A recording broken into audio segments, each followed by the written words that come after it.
Welcome. Today we're diving into a quick and easy tutorial on how to pin an email in Outlook on your PC using the latest update. Pinning emails is a fantastic way to keep important messages at the top of your inbox for quick access. Let's get started. First, open Outlook in your browser.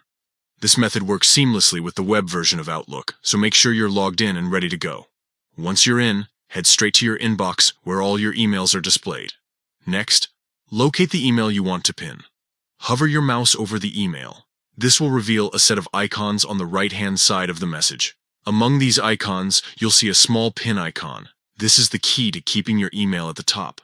Simply click on the pin icon, and that's it. Your selected email will now move to the top of your inbox and stay there until you decide to unpin it.